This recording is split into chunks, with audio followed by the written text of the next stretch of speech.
Convido pela liderança da rede, deputado Leandro Grais. Como é que é? Reginaldo, como é que é? DF acima de tudo e Deus acima de tudo. Hein, Delmar?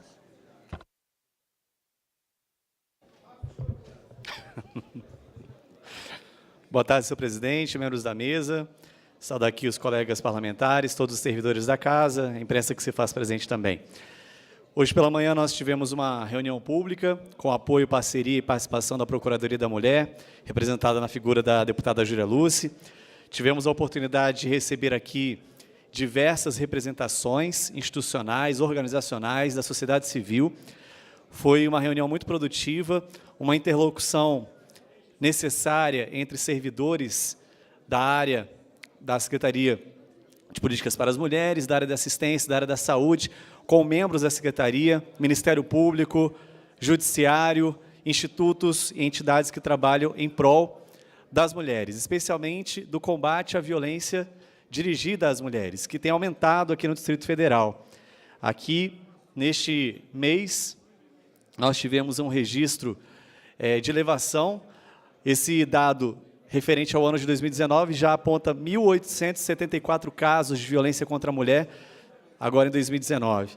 A gente também tem outro dado alarmante, que só em janeiro foram 1.250 casos de violência contra a mulher, dando uma média aí de 40 ocorrências por dia, uma a cada 36 minutos.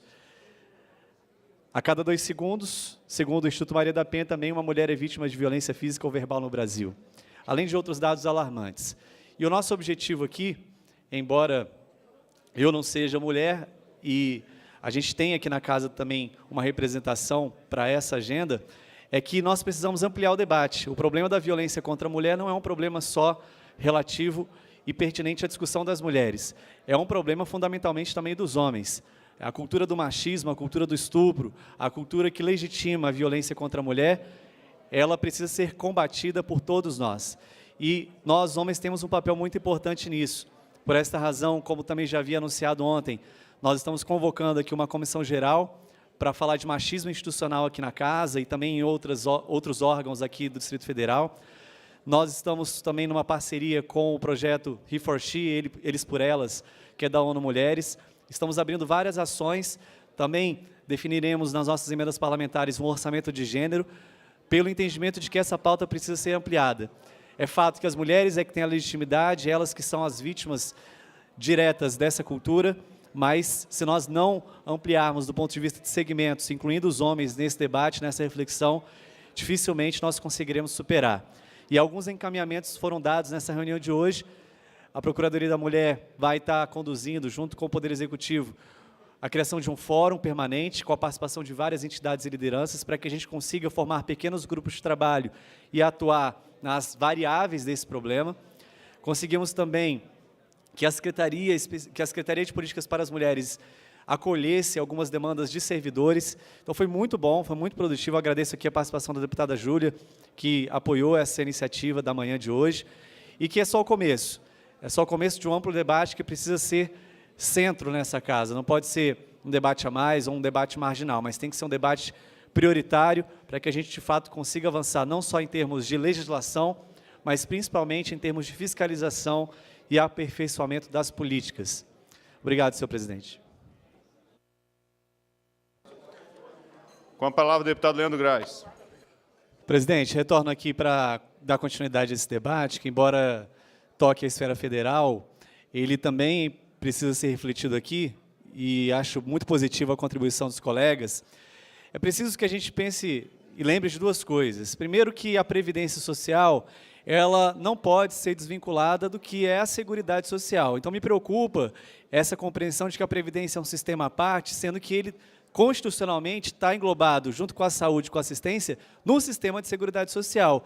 E isso, muitas vezes, é o que alimenta e desvirtua o debate sobre o tal déficit da Previdência, porque, fato, se nós pensarmos a Previdência única e exclusivamente de forma descolada do sistema de seguridade, ela vai estar sempre em déficit. Mas existem outros impostos que servem justamente para sustentar a Seguridade Social, além da Previdência, a assistência e a saúde. Então, esse é o primeiro ponto.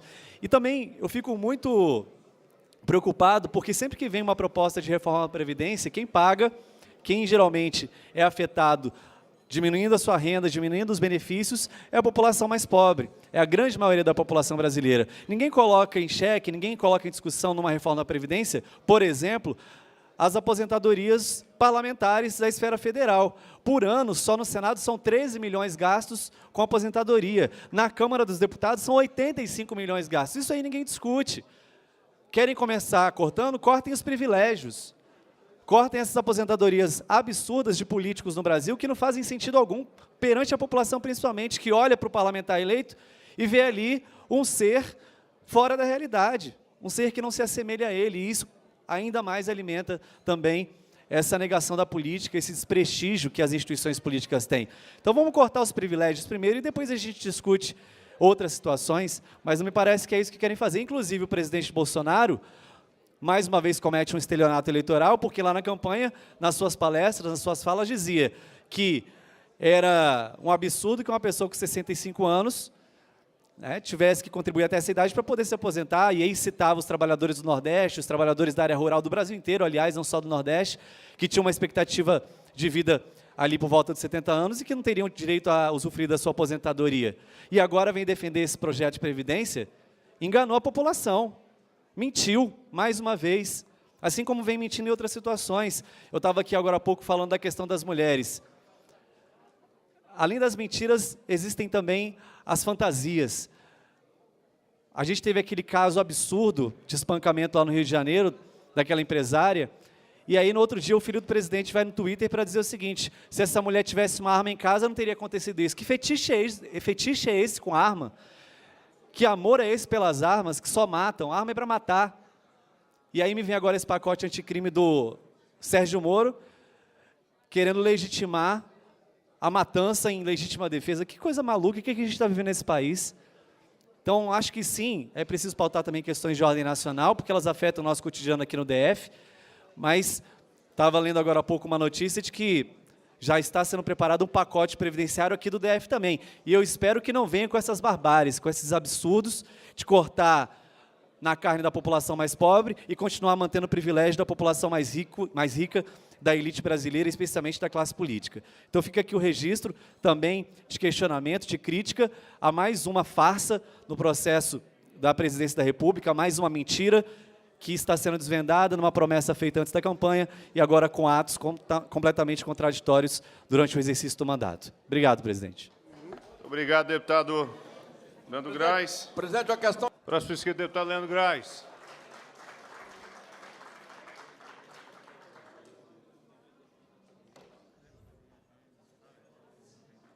Senhor presidente, eu, assim como o deputado Chico Vigilante, fico às vezes preocupado com quem nos assiste e pessoas que vêm aqui acompanhar as sessões e por vezes ficam alienadas pela discussão que a gente faz sem esclarecer exatamente o que está sendo debatido, quais são os aspectos. A linguagem é sempre complexa, a gente cita aqui PL, PLC, o juridiquês, o politiquês, e eu fico preocupado com esse afastamento das pessoas do debate. Tentando aqui ser um pouco didático, pedagógico, para tentar elucidar também para quem está vendo, o que a gente está discutindo é, para que o governo possa contratar novos empréstimos, fazer o que a gente chama de operações de crédito, ele tem que cumprir algumas regras. E esse ajuste fiscal define essas regras, dentro de um prazo. Se o governo quiser ampliar esse prazo e aumentar também o montante, ele vai ter que se submeter a outras regras com o governo federal. É disso que a gente está falando, só para esclarecer um pouco. E aí, por mais que essas situações que hoje não são impostas ao governo do Distrito Federal, elas têm que passar pela casa, eu acho importante, por isso o meu apoio à emenda do deputado Fábio Félix, é uma medida preventiva. Poxa, mas se o governo quisesse contratar mais e por mais tempo ele tivesse que mandar para casa, já não seria suficiente? Seria. Porém, com os exemplos que ele já citou aqui, em alguns estados isso não aconteceu. O governo contraiu, aumentou o prazo, mas não submeteu ao legislativo. Poxa, mas então o que deveria acontecer? O judiciário deveria intervir? Deveria, mas muitas vezes o judiciário ele é inerte, ele é omisso. Então, eu acho que é muito interessante que essa medida seja apresentada como prevenção. Prevenção, principalmente, em medidas que toquem a privatização de empresas de energia, de saneamento e empresas ligadas também à questão hídrica, né? E aí eu acho que a gente entra num debate aqui que é bem interessante. Eu gosto quando a gente toca essa perspectiva se o Estado ele deve aumentar a sua capacidade, se ele deve reduzir a sua capacidade. O que eu sempre defendi é que o Estado fosse do tamanho necessário. Nós passamos aí por períodos ao longo da história em que houve um mito do Estado mínimo. O mito de que o Estado não deveria se intrometer ou não deveria atuar em determinadas áreas. A Constituição de 88 estabeleceu um tamanho do Estado no Brasil, e o que a gente deve debater aqui não é se é preciso haver retrocesso, é se a gente vai encontrar os meios necessários para subsidiar esse Estado. Como que a gente vai financiar esse Estado que tem lá nos seus direitos sociais, a educação, a saúde, o transporte, a moradia? É isso que tem que ser debatido. Não é se a gente vai tirar os direitos, é como que a gente vai viabilizar os direitos. Esse é o debate.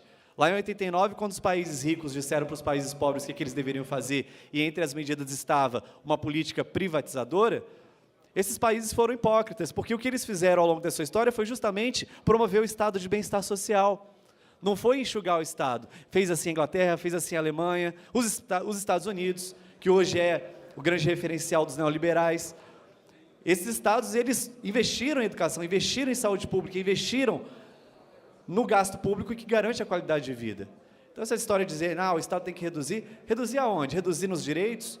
Água é direito, energia é direito. Então, não é essa discussão que a gente tem que fazer. Como já defendi em outros momentos, vamos reduzir os privilégios. Para concluir, deputado. Vamos reduzir aquilo que está, de fato, em excesso.